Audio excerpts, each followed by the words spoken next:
तो भाई क्या इंडिया की इंडस्ट्रियल ग्रोथ की गाड़ी थोड़ी धीमी हो गई है? जनवरी के जो लेटेस्ट नंबर्स आए हैं ना वो कुछ ऐसा ही बता रहे हैं। तो चलिए आज इन्हीं आंकड़ों की गहराई में उतरते हैं और समझने की कोशिश करते हैं कि इंडिया की इंडस्ट्रीज में आखिर हो क्या रहा है। तो चलिए सीधा उस हेडलाइन नंबर की बात करते हैं जिसका सबको इंतजार था।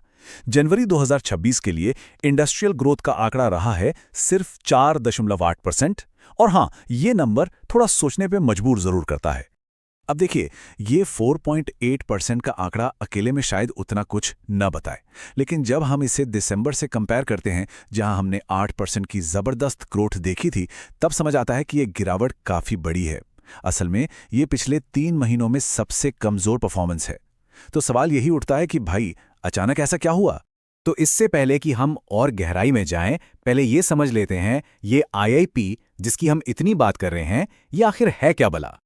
सिंपल भाषा में समझें तो ये हमारे देश के इंडस्ट्रियल सेक्टर का एक मंथली रिपोर्ट कार्ड है। मतलब हर महीने ये हमें बताता है कि हमारी फैक्ट्रियों में प्रोडक्शन बढ़ा है या घटा है। इसमें मैन्युफैक्चरिंग, माइनिंग, इलेक्ट्रिसिटी, इन सब बड़े बड़े सेक्टर्स की परफॉर्मेंस को ट्रैक किया जाता है। और इस आईआईपी का सबसे बड़ा हीरो कौन है? वो है मैन्युफैक्चरिंग सेक्टर। देखिए, इसका वेटेज करीब 78% है। तो मतलब साफ है, अगर मैन्युफैक्चरिंग सेक्टर थोड़ा भी सुस्त पड़ता है तो उसका सीधा असर पूरे आईआईपी के नंबर पर दिखता है और वो नीचे आ जाता है। ओके, तो अब आते हैं मिलियन डॉलर क्वेश्चन पर। ये जो स्लो डाउन हुआ है, इसके पीछे की वजह क्या है? कौन से वो सेक्टर्स थे जिन्होंने जनवरी में ग्रोथ की रफ्तार पर ब्रेक लगा दिया? यहां किसी एक को विलन नहीं बना सकते। सच तो ये है कि ये स्लो डाउन काफी ब्रॉड बेस्ड था। मतलब मैन्युफैक्चरिंग हो, माइनिंग हो या फिर इलेक्ट्रिसिटी, तीनों ही बड़े सेक्टर्स ने दिसंबर के मुकाबले थोड़ी धीमी रफ्तार दिखाई। लेकिन इन सब में जो सबसे चिंता वाली बात निकल कर आई है वो है कंज्यूमर नॉन ड्यूरेबल्स में गिरावट। अब ये क्या होता है?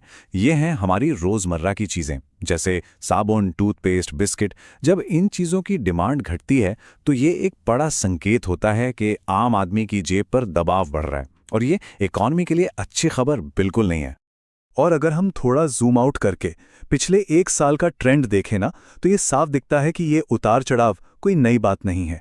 हमारी इंडस्ट्रियल ग्रोथ पिछले कुछ समय से एक रोलर कोस्टर की तरह ही चल रही है, कभी ऊपर कभी नीचे। ये इकॉनमी में एक तरह की वोलैटिलिटी या कहें तो अस्थिरता को दिखाता है। पर रुकिए, इस कहानी में सिर्फ बुरी खबर ही नहीं है। एक ऐसा सेक्टर भी था जो इस स्लो डाउन के बीच एक चमकते सितारे की तरह उभरा। और वो स्टार परफॉर्मर था इंफ्रास्ट्रक्चर और कंस्ट्रक्शन गुड्स सेक्टर। यकीन मानिए, इसमें 13.7% की जबरदस्त शानदार ग्रोथ देखने को मिली है। ये अगस्त 2023 के बाद का सबसे तेज आंकड़ा है। कमाल है। तो सवाल ये है कि इस जबरदस्त ग्रोथ के पीछे की ताकत क्या है? इसका बड़ा क्रेडिट जाता है सरकार के कैपिटल एक्सपेंडिचर को। मतलब सरकार जो सड़कों, ब्रिजों और दूसरे बड़े बड़े प्रोजेक्ट्स पर लगातार पैसा लगा रही है, ये उसी का नतीजा है। और ये चीज पूरी इकोनॉमी को एक बहुत जरूरी सपोर्ट दे रही है। तो चलिए अब इन सारे डॉट्स को कनेक्ट करते हैं, इन नंबर्स का, इस स्लो डाउन का और उस एक ब्राइट स्पॉट का हमारी पूरी इकोनॉमी के लिए आखिर मतलब क्या है। तो देखिए, इससे 3 बड़ी बातें निकलकर सामने आती हैं। पहली, डिमांड को लेकर चिंता, खासकर क्या छोटे शहरों और गांवों में लोग खर्च कम कर रहे हैं। दूसरी, इन्वेस्टमेंट के सिग्नल, क्या प्राइवेट कंपनियां अब नए प्रोजेक्ट्स में पैसा लगाने से हिचकिचाएंगी।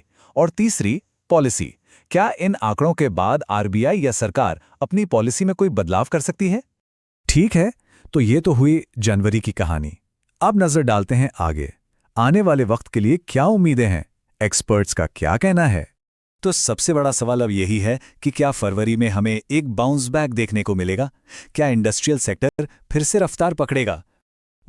आईसीआरए जैसे एक्सपर्ट्स का मानना है कि फरवरी में थोड़ी बेहतरी आ सकती है और ग्रोथ शायद 5 से 6% के बीच रहे। लेकिन असली गेम चेंजर होगा कंजम्पशन। क्या लोग, यानी हम और आप, फिर से खर्च करना शुरू करेंगे? असल कहानी इसी के इर्द गिर्द घूमेगी और आगे भी हमारी नज़र इसी पर बनी रहेगी।